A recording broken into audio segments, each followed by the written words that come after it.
Did you know that according to enough.org, 40 million people regularly visit porn sites, and every single minute, 62,992 new people visit the pornography website known as Pornhub? I know that it may feel like I just threw a bunch of numbers and letters in your face, but I'm here to let you know that those statistics hold weight. Pornography is the term used to describe material that promotes arousal or sexual pleasure to those that view it. Pornography, also known as just porn, is obtained through not only just films, but images and writings as well. Porn is viewed by Americans with just 11 years old being the average age of first exposure. Based on the statistics I provided earlier, you can begin to understand how great of an issue pornography has become and how it controls the lives of millions through addiction. I'm in multiple college courses where I am learning about the involvement of pornography and the harsh impacts it can have on individuals. In my own personal life, and as a college student, I know firsthand the impacts it can have on relationships and the mental health of all of users all across the world. Therefore, this is a topic that I feel very passionate about. I know this can be a very sensitive topic as well, as it was for me. After I researched and became familiar with this subject, I realized the importance of this matter and how vital it is to spread awareness to stop the usage and filming rights of porn amongst all ages.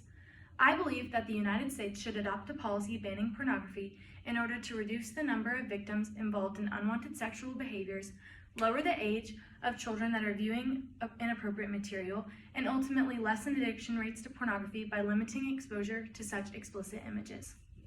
Now you may be wondering, how did pornography start and how did it get so popular? Pornography actually began in the period of Enlightenment in the 18th century when technology advanced and they were able to print graphic materials that they caught the eye of many. This continued to gain ground in the 19th century when photography and motion pictures were used to make pornographic films. Today, the usage of pornography has evolved and its dominance has spread like wildfire all over the world. TheRecoveryVillage.com, which is a medically reviewed article by Dr. Anna Pickering, updated on March 3rd, 2021 this year, states that 93.2% of boys and 62.1% of girls view porn before the age of 18, and early exposure is closely related to addiction later in their lives.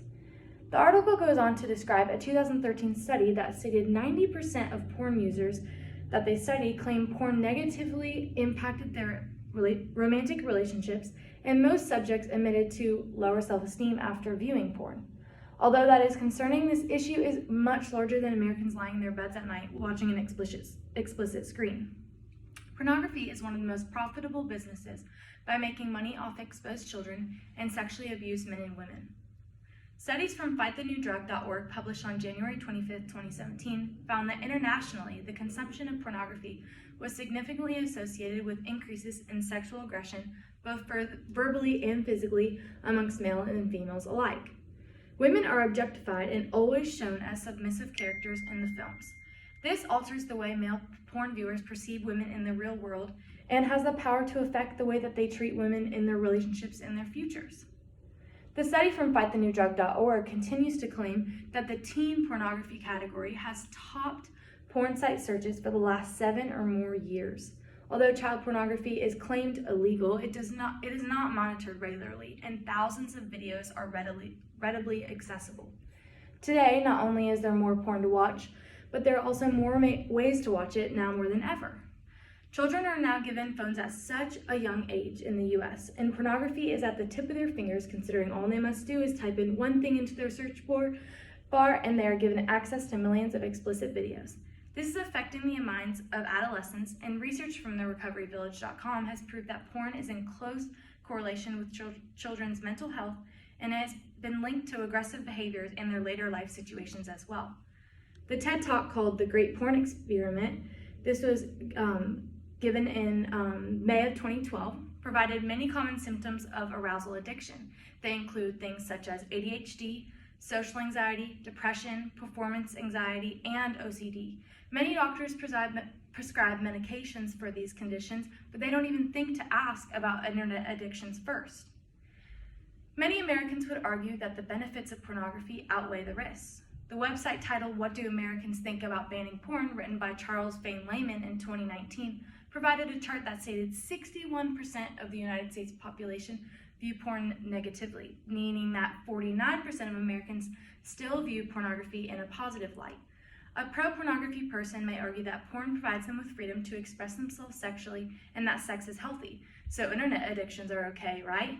But the truth is that though this is healthy, internet porn is not sex in reality, and pornography does not liberate your mind. It places chains around your mind, and it creates this level of addiction towards pornography. Your body will start to feel like it needs porn to function and survive. And the Healthline site included a study from the PubMed Central, which is a respected database from the National Institutes of Health. Their research proves that when a person watches porn, the same chemical reaction is released when someone has a drug addiction, and that internet pornography is comparable.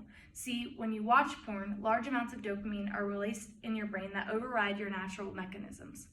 A porn user may feel like they need a porn fix, which disrupts their day-to-day life.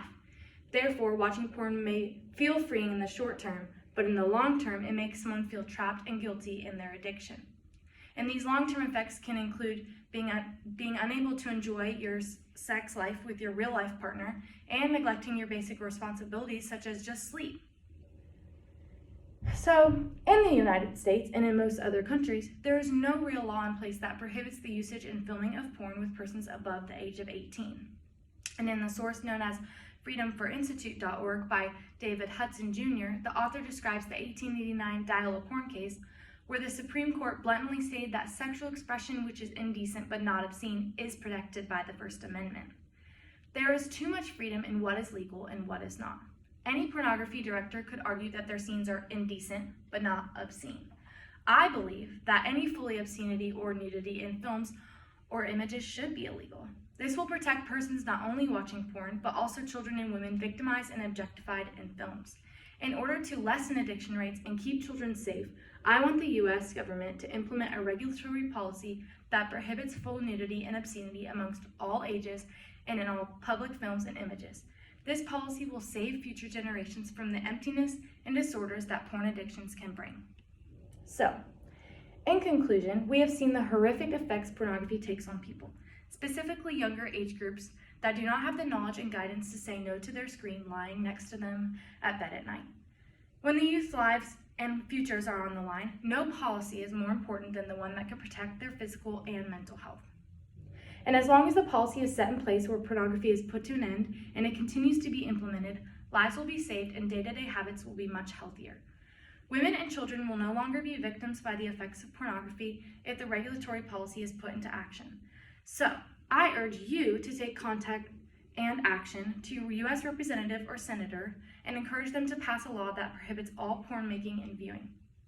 The high pornography usage rate in this country is very worrisome, and when a policy could be implemented to lower this rate, it is worthy of our full attention.